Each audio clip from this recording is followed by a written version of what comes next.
A clear warning: what the United Nations is saying about its new climate change findings. Plus, advocating for a cleaner environment, sustainability scientist Elena Wood tells us about a controversial and potentially dangerous oil project in Alaska.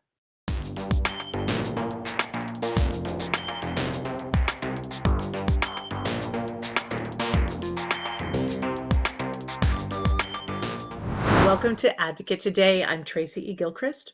The world is rapidly approaching catastrophic levels of heating, according to a new report backed by the United Nations, and there's a sharp warning from the organization's findings. The report says the impact of planet heating pollution is already more severe than expected, and we are hurtling toward dangerous and irreversible consequences. The findings show that we will not limit global warming to 1.5 degrees Celsius. Carbon pollution and rising temperatures have reached record levels, and yet countries, especially the most developed, continue to burn fossil fuels. International climate goals are set to slip out of reach unless immediate and radical action is taken. The UN Secretary General Antonio Guterres says time is running out to fix our mistakes. Humanity is on thin ice, and that ice is melting fast. Humans are responsible for virtually all global heating over the last 200 years. The rate of temperature rise in the last half century is the highest in 2,000 years. Concentrations of carbon dioxide are at their highest in at least 2 million years. The United Nations says the biggest threat to climate change action is the world's continued addiction to burning fossil fuels. Governments around the world still continue to approve oil, gas, and coal projects. Examples of harmful oil projects are occurring all over the United States. In Alaska, the Willow oil pipeline project by ConocoPhillips is a decades-long venture that climate advocates hope to put an end to. Joining me now is sustainability scientist and founder of the Garbage Queen, Elena Wood. Elena's here to discuss her role in stopping the Willow project, how activism can translate to real results, and more. Elena, thank you so much for joining me today. Thanks for having me. Of course. Well, I would love to begin with asking you to share a little bit about your background in climate activism and how you became a sustainability scientist. Yeah, so I grew up in Appalachia, surrounded by the beautiful landscapes here. So I've always wanted to protect them. And my dad actually is in the environmental industry. So he encouraged me to pursue a career in this, which is how I ended up in sustainability scientist. I went to the University of Tennessee and weirdly enough fell in love with the waste industry, which is how I became the garbage queen online.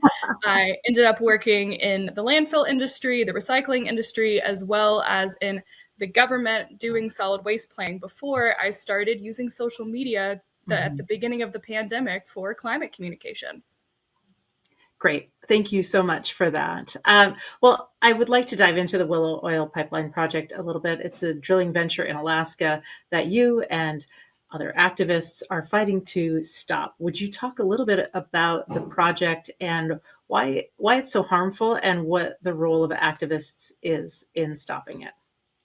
So the Willow Project is going to be developed on Alaska's North Slope, which is an already fragile ecosystem, and climate change is making it much more fragile. It also is home to several indigenous communities that rely on the ecosystem to sustain themselves. Why the Willow Project in particular is controversial is because the science is abundantly clear. We cannot keep developing new fossil fuel projects if we want to limit warming to under 1.5 degrees Celsius.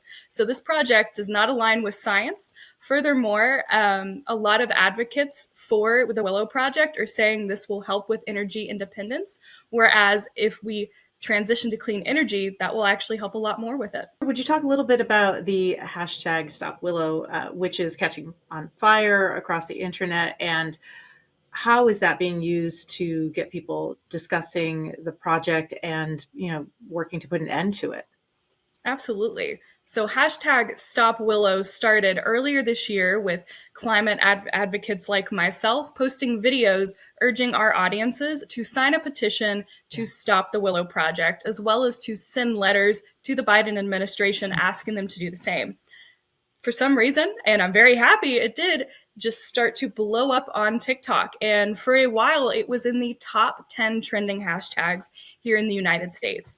I have seen a lot of activism online around climate, but this is the first time it has gone completely mainstream. I wanted to speak a little bit about the Biden administration's stance on this, which is disappointing. I wonder, would you explain what that is and what is being done to get them to really listen? So during the campaign, his presidential campaign, Biden said that he was not going to allow any more oil or gas drilling on public lands. And the Willow Project, of course, is on public lands in Alaska. So this is in the opposite of what he was saying in the beginning. So this is very frustrating for climate advocates like myself, because one reason a lot of people voted for him was his stance on climate. And this, again, is in direct contrast with what scientists are saying we need to do. Mm-hmm. Yeah, it's very disappointing that this is happening. So thank you for that. And would you talk a little bit about what activists are doing on the ground in Alaska at this moment? Absolutely. So, two groups have actually filed lawsuits against this project, and they're hoping that a judge will temporarily stop the project until the lawsuit can move forward or get canceled. Essentially, they're saying that the environmental review done for this project did not consider emissions and what it would do when it comes to endangered species.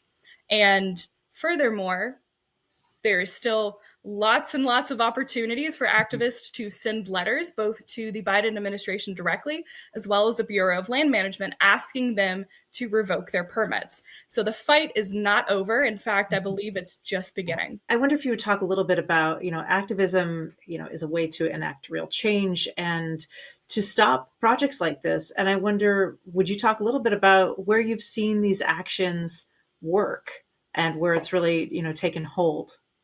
Yeah, there was a similar campaign in late 2020 on TikTok to protect the Arctic National Wildlife Refuge from drilling. And it was so successful, we actually protected the Arctic National Wildlife Refuge.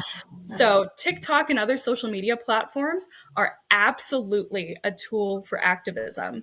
And the more people that step up through easy actions like signing petitions or writing letters, the more change is likely to happen. Wonderful.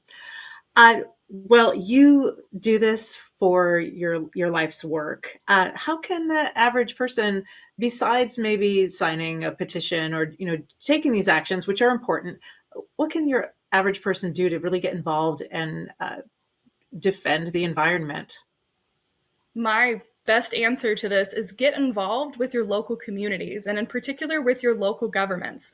Obviously, we need change to occur at the federal government level as well as at corporations, but change is so much easier to enact at the local level.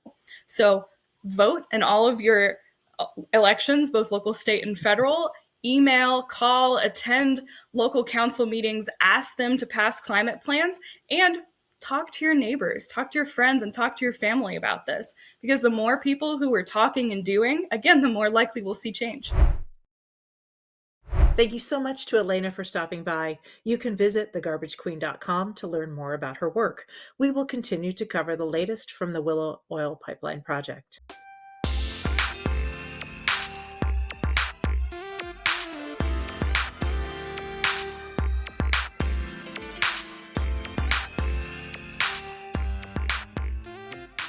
We're continuing our Women's History Month spotlight by honoring climate advocate Greta Thunberg. She's helping lead the charge on climate change awareness and action. Greta Thunberg is arguably the most well-known name in climate activism, and her work has led her to earn many honors, including the youngest person to be named Time Person of the Year. She was diagnosed with autism spectrum disorder as a child, and now at only 20 years old, Greta is often seen leading from the front at climate protests around the world. Her environmental activism directly calls out the world's leaders and holds those in power accountable to mitigate climate change. That's all the time we have for this Advocate today. We're advocating for all through our content and coverage. Visit us online anywhere you stream for more environmental and climate stories. I'm Tracy E. Gilchrist. I'll see you next time.